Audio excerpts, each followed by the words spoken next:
जय हिंद विद्यार्थी मित्रांनो, परत आपल्या या युट्यूब चॅनलला तुमच्या सर्वांचं स्वागत आहे. मी कालच तुम्हाला एक व्हिडिओ टाकला, त्यावर सांगितलं होतं की आज आपण प्रत्येक वेगवेगळ्या विषयावरती एक व्हिडिओ बनवणार आहोत. आज आपण आजचा जो व्हिडिओ आहे तो आहे आपल्या कागदपत्र कशा कशा लागणार आहेत, म्हणजे पोलीस भरतीला लागणारे कागदपत्र कोणकोणते आहेत आणि कोणकोणत्या गोष्टी लागणार आहेत त्याबद्दल सविस्तर माहिती मी आज या व्हिडिओमध्ये देणार आहे. मे बी थोडं बघा मित्रांनो, आपण काय केलेलं आहे, पोलीस भरतीसाठी लागणारे जे पण महत्त्वाचे कागदपत्र आहेत त्याचा एक पूर्ण असा एक बंच काढलेला आहे, जेणेकरून तुम्हाला त्याचा पुरेपूर फायदा होईल.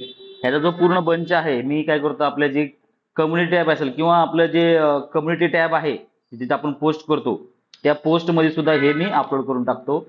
आणि आपल्या थंबनेलच्या खाली जे असतं त्याच्यामध्ये सुद्धा मी हा पूर्ण पोस्ट करतो, जेणेकरून तुम्हाला कुठेही शोधायची गरज पडणार नाही.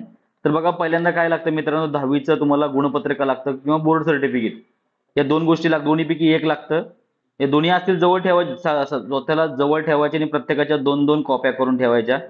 प्रत्येक मी जेवढे सगळे डॉक्युमेंट जे सांगणार आहे तुम्हाला, ते सगळ्यांच्या तुम्हाला दोन कॉप्या करून घ्यायच्या आणि सोबत त्याला ट्रू कॉपी करायची. ट्रू कॉपी म्हणजे सत्यप्रत. कुणाचा तरी सही शिक्का वगैरे घ्या, तुम्ही तुमच्या कॉलेजमध्ये असाल किंवा शाळेमध्ये असाल तर त्या ठिकाणी तुम्ही सही शिक्का घेऊ शकता. कुठल्या नगरसेवक असेल तुमचा, त्या नगरसेवक, किंवा गावात असेल तर गावाचा सरपंच असेल, त्यांच्याकडनं तरी तुम्ही सत्यप्रत करून घेऊ शकता. सत्यप्रत म्हणजे त्यांचे सही शिक्का घेऊन ट्रू कॉपी करून घेऊ शकता. 10वीचं सर्टिफिकेट लागणार आहे. त्याच्यानंतर 12वीचं एक सर्टिफिकेट लागणार आहे, बोर्ड सर्टिफिकेट. दोन्हीपैकी एक एक, म्हणजे गुणपत्रक किंवा बोर्ड सर्टिफिकेट, या दोन्हीपैकी एक एक तर त्यामध्ये त्या ठिकाणी लागणार. पण दोन्ही सोबत ठेवायचे. जर कुठलं मागितलं, दोन्ही पण मागितले, तर तुमच्या जवळ असणं गरजेचं आहे. जर कुणी बोर्ड प्रमाणपत्र काढून घेतलेलं नसेल तर ते लवकरात लवकर काढून घ्या, जेणेकरून तुम्हाला कुठल्याही प्रकारची अडचण येणार नाही. त्याच्यानंतर तुम्ही 12वीपेक्षा जर जास्त शिकलेला असाल, कुणी तर जर समजा ग्रॅज्युएशन केलेलं असेल किंवा पोस्ट ग्रॅज्युएशन केलेलं असेल, तर अशा लोकांना त्या ठिकाणचा असलेला जो सर्टिफिकेट असतं त्यांचं, ते सर्टिफिकेट किंवा गुणपत्रिका ह्या दोन्हीपैकी एक त्यांच्याकडे असणं गरजेचं आहे. म्हणजे एखाद्याने ग्रॅज्युएशन केलेलं आहे तर ग्रॅज्युएशन केलं तरी त्यांच्याकडे डिग्रीचं सर्टिफिकेट भेटतं. ते डिग्री सर्टिफिकेट असलं तरी चालतं किंवा त्याचं गुणपत्रिका जरी असलं तरी सुद्धा चालतं. ठीक आहे. शाळा सोडल्याचा दाखला. आता लय जण म्हणतील की सर, आमचा शाळा सोडल्याचा दाखला हा शाळेमध्येच आहे, आम्ही शिकतोय, आम्ही फर्स्ट इयरला आहे, सेकंड इयरला आहे, वगैरे वगैरे म्हणतात. तर अशा वेळेस तुमच्या शाळा सोडल्याचा दाखला जर तुमच्या जवळ नसेल तर तुम्हाला बोनाफाईड सर्टिफिकेट त्या शाळेतून घेणं गरजेचं आहे. ठीक आहे. ह्या बोनाफाईड सर्टिफिकेट सुद्धा तुम्हाला चालून जायचं. कुणी ड्रायव्हिंग लायसन्स तुमच्या जवळ असेल तर ड्रायव्हिंग लायसन्स असणं, समजा कुणी चालकला कोण कोण फॉर्म भरत असेल चालकसाठी, तर हे ड्रायव्हिंग लायसन्स असणं गरजेचं खूप महत्वाचं आहे, ड्रायव्हिंग लायसन्स. त्याच्यानंतर वय व आदिवासी प्रमाणपत्र, त्यालाच आपण नॅशनॅलिटी पण सुद्धा म्हणतो, नॅशनॅलिटी किंवा डोमेसाईल, ह्या दोन्हीपैकी हे म्हणजे म्हणण्यासाठी फक्त आहे. आणि सगळ्यांचा अर्थ हा एकच आहे, डोमेसाईल सर्टिफिकेट. ते हे कंपल्सरी आहे मित्रांनो. ह्याच्याशिवाय तुम्हाला पोलीस भरती देताच येणार नाही. जर कोण कास्टमध्ये असेल तर त्याला कास्ट सर्टिफिकेट लागेल. कास्ट सर्टिफिकेट म्हणजे तुम्ही कोणत्याही कास्ट असाल, जर एखादा जर ओपन असेल तर ओपन वाल्यांसाठी कास्ट सर्टिफिकेटची गरज पडत नाही. पण त्यांनी जर समजा SEBC जर करून घेतले असेल तर त्यासाठी त्यांना ते सर्टिफिकेट असणं गरजेचं आहे.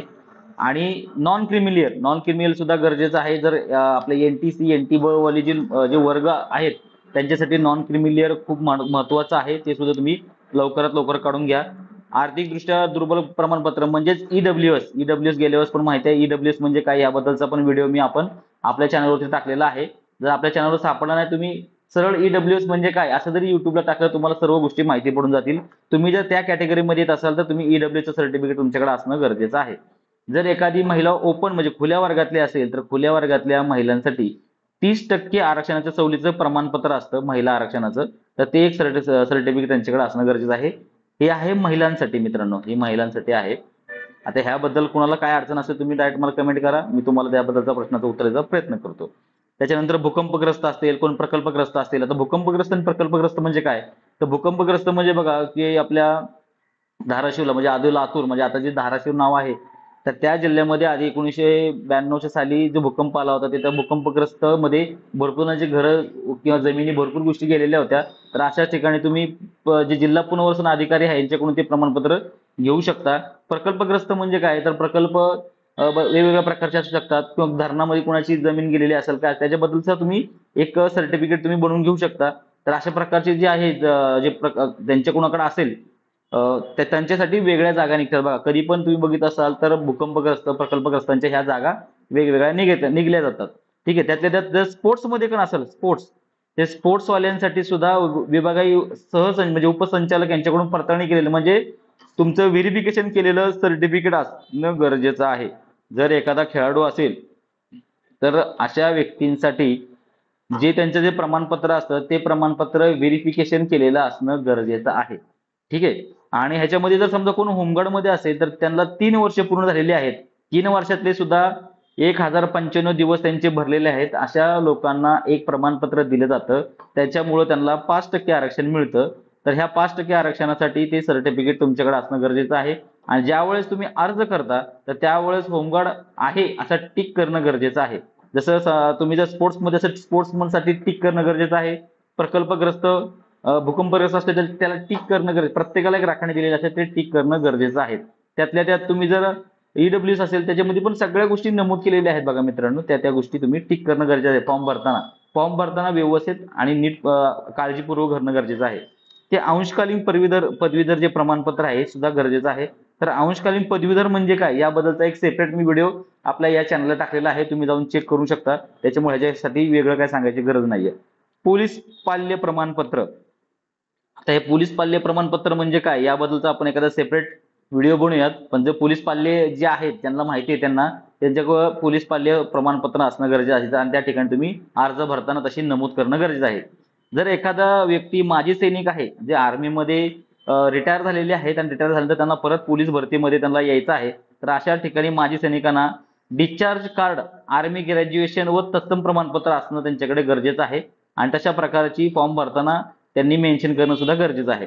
जर एखाद्या व्यक्तीने अनाथ असेल तर अशा प्रकारचं अनाथ सर्टिफिकेट त्यांच्याकडे असणं गरजेचं आहे. त्याच्यानंतर संगणक परीक्षा उत्तीर्ण म्हणजे एमएससीआयटी जे आहे त्याचं सर्टिफिकेट तुमच्याकडे असणं गरजेचं आहे. हे कंपल्सरी आहे मित्रांनो. एमएससीआयटी ही कंपल्सरी आहे. हे तुम्ही एमएससीआयटी जर तुम्ही केलेली नसेल तर लवकरात लवकर एमएससीआयटी करून घ्या. आणि जर कुणी जर जात वैधता प्रमाणपत्र जर काढलेलं असेल म्हणजेच कास्ट व्हॅलिडिटी काढलेली असेल तर ते सुद्धा जवळ असणं गरजेचं आहे. हे भरतीच्या वेळेस जरी दिलं नाही तर भरती झाल्यानंतर तुम्हाला त्या ठिकाणी जमा करणं गरजेचं आहे. त्याच्यानंतर आधार कार्ड, पॅन कार्ड हे तर तुम्हाला माहितीच आहे. काही एवढं काही नाही. आणि जवळचे नजीकचे असलेले म्हणजेच अलीकडच्या काळामध्ये तुम्ही जर तुमचे फोटो काढलेले असतील ते साधारणतः तुम्ही 20 फोटो जवळ ठेवा. तुम्ही ह्यांनी जर 5 जरी लागत असेल तर 20 एक फोटो जवळ ठेवा. कारण की काय होतं की हेच फोटो परत तुम्हाला भरती झाल्यानंतर सुद्धा वापरायला लागतातच. ठीक आहे. त्याच्यामुळे 20 पेक्षा जास्त फोटो काढून ठेवा जेणेकरून तुमचे ते फोटो काय वाया जाणार नाहीत. आणि त्यातल्या कुणाचा जर नावामध्ये बदल झाला असल्यास तर त्याबद्दलची राजपत्राची प्रतिज्ञा यादी म्हणजे कोण कोण असतं बघा. कुणाचं आडनाव, कोणाचं XYZ काही आडनाव असेल ते कधी कधी आपलं आडनाव सुद्धा चेंज करतात. काही जण नाव चेंज करतात. काही जणांचं जे लग्न झालेलं असते तर लग्न झाल्यानंतर सुद्धा त्यांचं नाव चेंज करतात. तर अशा वेळेस तिचं नमूद करणं गरजेचं आहे.